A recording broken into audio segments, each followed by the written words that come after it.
సంక్రాంతి పెద్ద పండుగ కాదు, కొత్త అల్లులకు కూడా పండగే పండుగ. గోదావరి జిల్లాలో మాత్రమే కనిపించే ఈ అల్లుళ్ళు పిండి వంటల సంప్రదాయం ఇప్పుడు గుంటూరు జిల్లాలోనూ కనిపిస్తోంది.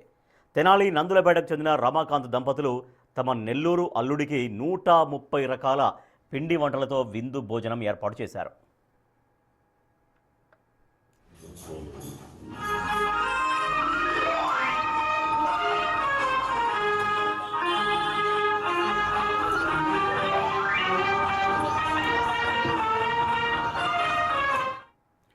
ఇక ఇదే గుంటూరు జిల్లా తెనాలిలో మరో అల్లుడికి కూడా ఇలాంటి బంపర్ ఆఫర్ అయితే తగిలింది.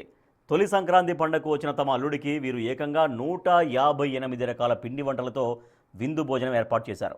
తెనాలికి చెందిన మురళీకృష్ణ అల్లుడు శ్రీదత్త గోదావరి జిల్లాకు చెందిన వ్యక్తి కావడంతో వారి లెవెల్కి ఏమాత్రం తగ్గకుండా ఈ విందు మర్యాద చేసినట్లు చెబుతున్నారు అత్తామామలు.